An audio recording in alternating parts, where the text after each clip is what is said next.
पाकिस्तान के मायानाज स्नाइपर राजा ज़ीशान हैदर की हंगामा खेज दास्तान। वतन दुश्मनों से नबर्द आज़मा राजा ज़ीशान हैदर उर्फ SS और उसके जिगरी यार सरदार खान की मौत की आंखों में आंखें डालकर अपने वतन की बका के लिए जिद्दोजहद। कदम कदम पर सनसनी और असरार के रंग लिए ऐसे वाक़यात कि सुनने वालों के सांस थम जाएं। स्नाइपर और स्पॉटर के बाद हाजिर खिदमत है इसी सिलसिले की नई कड़ी, स्नाइपर का तीसरा हिस्सा शूटर। आपके लिए पेश खिदमत हैं नए हंगामे, पुरानी दुश्मनियाँ, एडवेंचर, एक्शन और वतन के लिए जान कुर्बान करने का अज़्म रखने वाले सरफरोशों की दास्तान। रियाज आकिब कोहलर के कलम से निकला एक लाजवाल किरदार।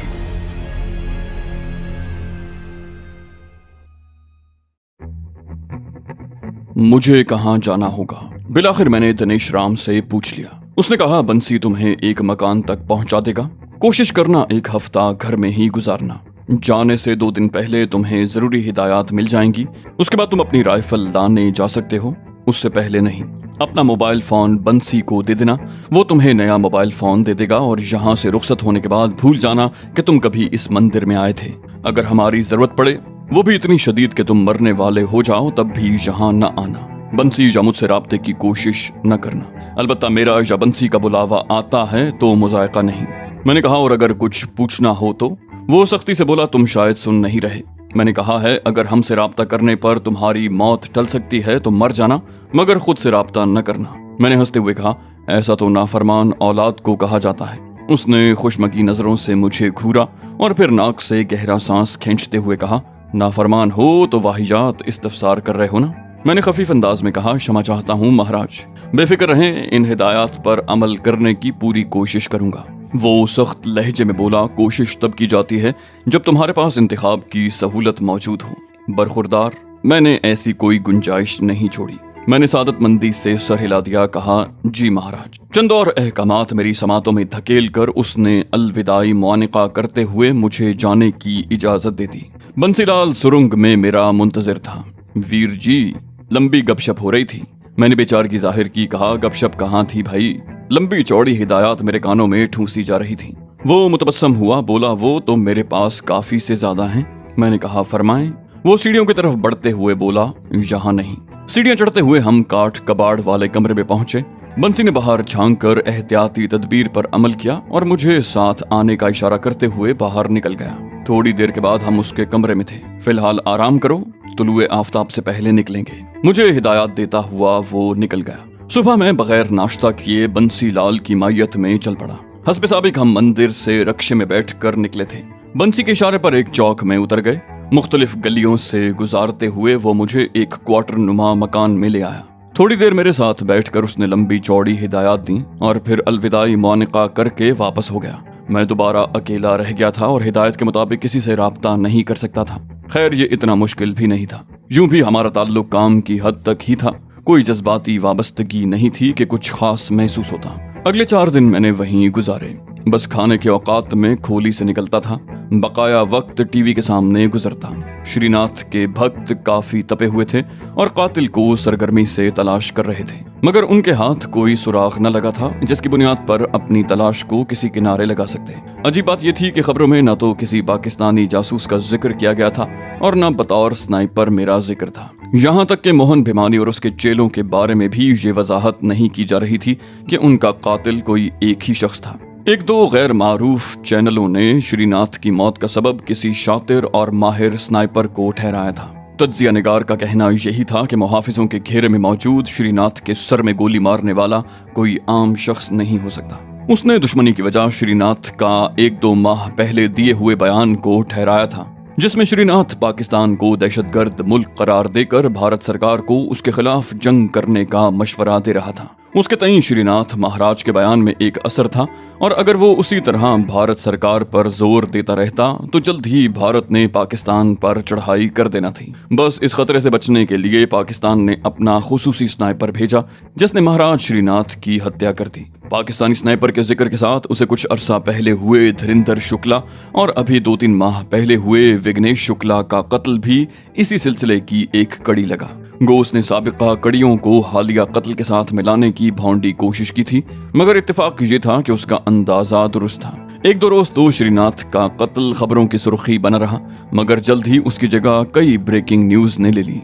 जितनी ज्यादा भारत की आबादी है उस हिसाब से तो वहाँ हर घंटे में ब्रेकिंग न्यूज मिल जाती है। 5वें रोज शाम ढले दरवाजे पर दस्तक हुई।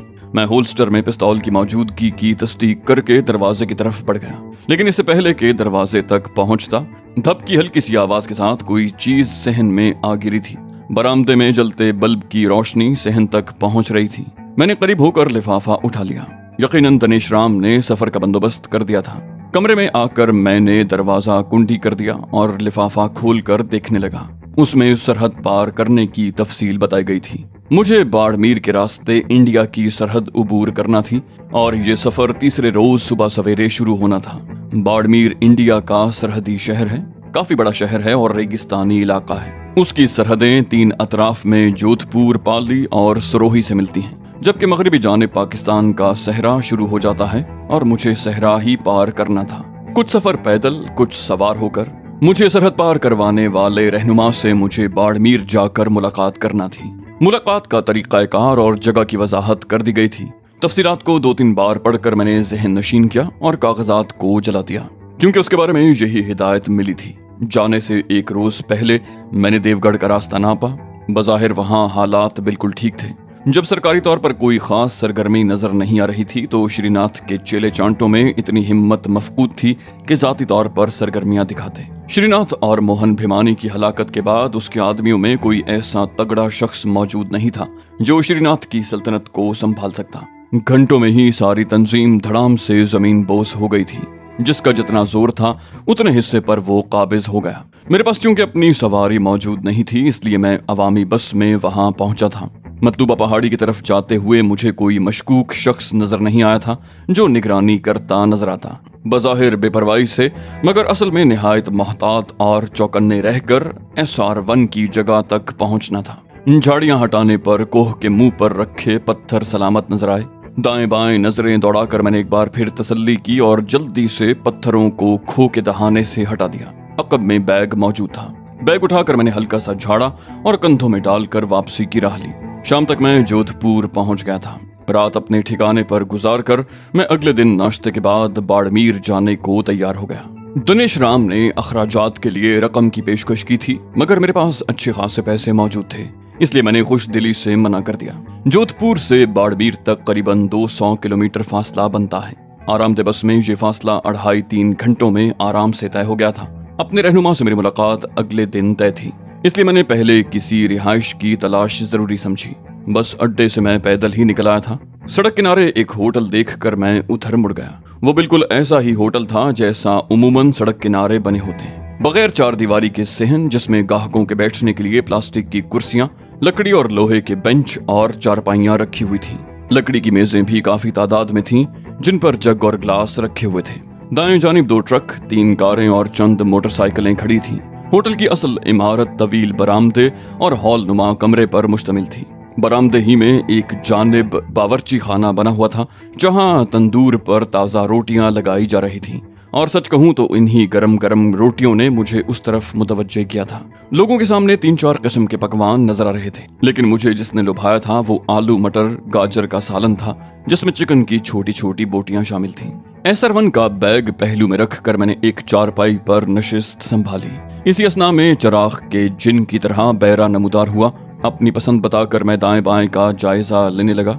मेरी आदत थी कि किसी भी जगह बैठते वक्त सबसे पहले भागने के रास्तों का तायुन करता, गोली वगैरह से बचने के लिए सबसे करीबी आड़ का चुनाव करता, और ये आदत उस तरबियत के मरहून मिन्नत थी जो पाक आर्मी की वसातत से मुझे करने का मौका मिला था। बैरे ने सबसे पहले ताज़ा पानी का जग भर कर मेरे सामने रखा। ग्लास मेज के परले किनारे पर पड़ा था। मैंने ग्लास उठाने को हाथ बढ़ाया, तभी टन की आवाज से ग्लास हवा में उड़ता हुआ दूर जा गिरा। किसी की समझ में कुछ न आया था कि ग्लास को आखिर हुआ क्या था। तमाम नागवारी से मेरी जानिब मुतवज्जे हो गए थे। अलबत्ता मुझे सेकंड के 20वें हिस्से से भी कम वक्त में अंदाजा हो गया था कि ग्लास किसी माहिर स्नाइपर की गोली का निशाना बना था। एक हाथ से SR1 का बैग पकड़ते हुए मैंने छलांग लगाई और जमीन पर लेट गया। उसके साथ ही क्रॉल करता हुआ करीबी आड़ की तरफ बढ़ा जो एक बड़े तने वाले दरख्त की थी। आड़ पकड़ते ही मैंने दाएं बाएं नजर घुमाई। तमाम हैरानी से मेरी तरफ मुतवज्जे थे। अब तक किसी अहमक को अंदाजा नहीं हुआ था कि क्या हुआ था। खुशकिस्मती से ग्लास की सीध में कोई गाहक नहीं बैठा था, वरना उसके जिस्म में रोशनदान खुल गया होता। मैं जल्दी से सोच के घोड़े दौड़ा रहा था कि आखिर गोली चलाने वाले का मकसद क्या था और जो शख्स जस्ती ग्लास का निशाना बना सकता था उसे मेरे सर में गोली ठोकने में भला क्या दुश्वारी थी। मैंने बैग कंधों में पहनकर ग्लॉक हाथ में थाम लिया था। अंदाजा था कि मुझे घेरने की कोशिश की जा रही थी और वो मुझे जिंदा पकड़ना चाहते थे। तभी गोली का निशाना नहीं बनाया था। मैं ग्लास को गोली लगने के जाविये से दुश्मन की जगह का अंदाजा लगाने लगा। उस जानिब चंद नुमायां इमारतें नजर आ रही थीं और स्नाइपर का ठिकाना किसी एक इमारत में हो सकता था। अगर उसकी गोली किसी शख्स के जिस्म में लगी होती तो ये अंदाजा करना ज्यादा सहल था, मगर गोली ग्लास को लगी थी और ग्लास उड़कर कहीं दूर जा गिरा था। गोली लगने के निशान को जांचे बगैर स्नाइपर की जगह का अंदाजा लगाना बहरहाल काफी दुश्वार है। अचानक चारपाई से उठकर एक शख्स मोबाइल फोन कान से लगाए मेरी तरफ बढ़ा। मेरी नजरें उस पर गड़ गई थीं। चंद कदम दूर होगा कि मैं ललकारा, वहीं रुक जाओ। वो खाली हाथ ऊपर करते हुए चिल्लाया, प्लीज गोली मत चलाना, तुम्हारी कॉल है, मैं बस तुम्हें मोबाइल फोन देने आया हूँ। मैं मशकूक लहजे में बोला, मेरी कॉल कहाँ से आ सकती है? वो बोला, खुद सुन लो। उसने 2-3 कदम दूर से ही मोबाइल फोन मेरी तरफ उछाल दिया, जिसे मैंने हवा में ही पकड़ लिया। वो पीछे मुड़ गया। मैंने मोबाइल फोन कान को लगाया। शुस्ता अंग्रेजी में पूछा गया, SS बात कर रहे हो? मैं शिशदर रह गया। उसके लहजे में गहरा तंज और इस्तेहजा पोशीदा था। मैंने बेसब्री से पूछा, कौन हो तुम? वो हंसा, ये ज्यादती है, पहले सवाल मैंने पूछा है। मैंने मोहतात अंदाज में कहा, अगर कहूँ कि तुम्हें कोई गलत फहमी हुई है तो? उसने कहा बुलंद किया, बोला ये तो खैर सफेद झूठ होगा। अतराफ में नजरें दौड़ाओ, क्या किसी और शख्स को अपनी जगह छोड़कर इतनी जल्दी से आड़ पकड़ते देखा है? मैंने कहा, क्या चाहते हो? वो फिर मजाहिया अंदाज में बोला, मेरे सवाल का जवाब गोल करके अपने सवाल किए जा रहे हो। मैंने तस्लीम किया, शायद लोग मुझे ही SS कहते हैं। वो तफाखुर से बोला, गलत कहते हैं और शायद ये गलती सुधारने का वक्त आ गया है। मैंने इत्मीनान से कहा, मैं भी तुम्हारे साथ मुत्तफिक हूँ, तो दुश्मनी खत्म, अब मुझे जाने दो। उसने मतून किया, बस डर गए? मैंने गहरा सांस लेते हुए कहा, हाँ, जिंदगी तो हर किसी को प्यारी होती है ना।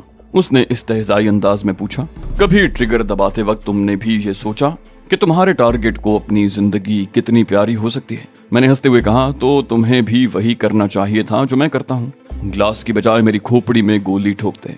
वो बोला, नहीं, फिर तो मजा खराब हो जाता। इतनी दूर से मुझे तुमसे मुकाबले के लिए बुलाया गया है, बगैर चुनौती दिए कैसे कत्ल कर देता? मैंने इस्तेहज़ाई अंदाज में पूछा, तो चूहे बिल्ली का खेल खेलना चाहते हो? वो एतमाद से बोला, इरादा तो यही है। मैंने तजवीज़ पेश की, ठीक है, फिर मुझे जाने दो ताकि डट कर मुकाबला कर सकूं। वो बोला, हाथ आए दुश्मन को स्नाइपर कभी छोड़ा नहीं करता, और ये तुमसे ज्यादा कौन जानता है? मैंने मुंह बनाते हुए कहा, फिर मुकाबला तो ना हुआ ना? उसने पेशकश की। बोला, अच्छा, मैं ग्लास पर दोबारा गोली चलाता हूँ, तुम बताना कि मैं कहाँ छुपा हूँ। अगर सही बता दिया तो जाने दूंगा। मैंने इनकार करते हुए कहा, मैंने अगर दरख्त के तने से झांक कर देखा तो बड़ी आसानी से तुम्हारा निशाना बन सकता हूँ। उसकी इत्मीनान भरी आवाज उभरी, तुम्हें झांकने की जहमत नहीं करना पड़ेगी। उसके साथ ही ग्लास को गोली लगी और वो उड़कर बरामदे के सुतून से जा टकराया। गोली भी ग्लास से रगड़ खाती हुई सुतून की बुनियाद में घुस गई। काफी लोग जो खाना खाते हुए मुझे ताज्जुब से देख रहे थे और वो बेरा जो मेरा खाना मेज पर चुनकर मुझे इशारे से बुला रहा था, इस मर्तबा ग्लास के बजने और गोली के सुतून से टकराने का नतीजा देख चुके थे। तमाम चीखते हुए उठकर भाग पड़े, जबकि मैं काटो तो बदन में लहू नहीं की मिसाल बना पड़ा था, क्योंकि इस मर्तबा गोली जहां से चलाई गई थी वो मेरा अकब बन रहा था। इसका साफ मतलब यही था कि मैं इस वक्त एक से ज्यादा स्नाइपरों के निशाने पर था, और स्नाइपर भी ऐसे जिनका निशाना छोटे से ग्लास पर भी नहीं चूक रहा था। यकीनन शेर को सवा शेर टकरा गए थे।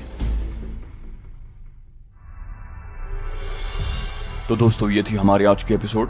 जैसा कि आप लोग जानते हैं कि ये कहानी साथ साथ लिखी जा रही है, तो ये हो सकता है कि इसकी अगली अक़सात आने में थोड़ी ताख़ीर हो जाए। उम्मीद करते हैं कि आप हमारी सिचुएशन को समझेंगे और हमारी दूसरी सीरीज को भी फॉलो करते रहेंगे। हमारी कोशिश है कि जल्द से जल्द आपके लिए मजीद अक़सात लेकर आते रहें। तब तक आप हमारी दूसरी सीरीज देख सकते हैं और सिराज टीवी पर आप इस्लामी कहानियां भी फॉलो कर सकते हैं। इंशाल्लाह अगली वीडियो में आपसे मुलाकात होगी, तब तक के लिए अल्लाह हाफिज।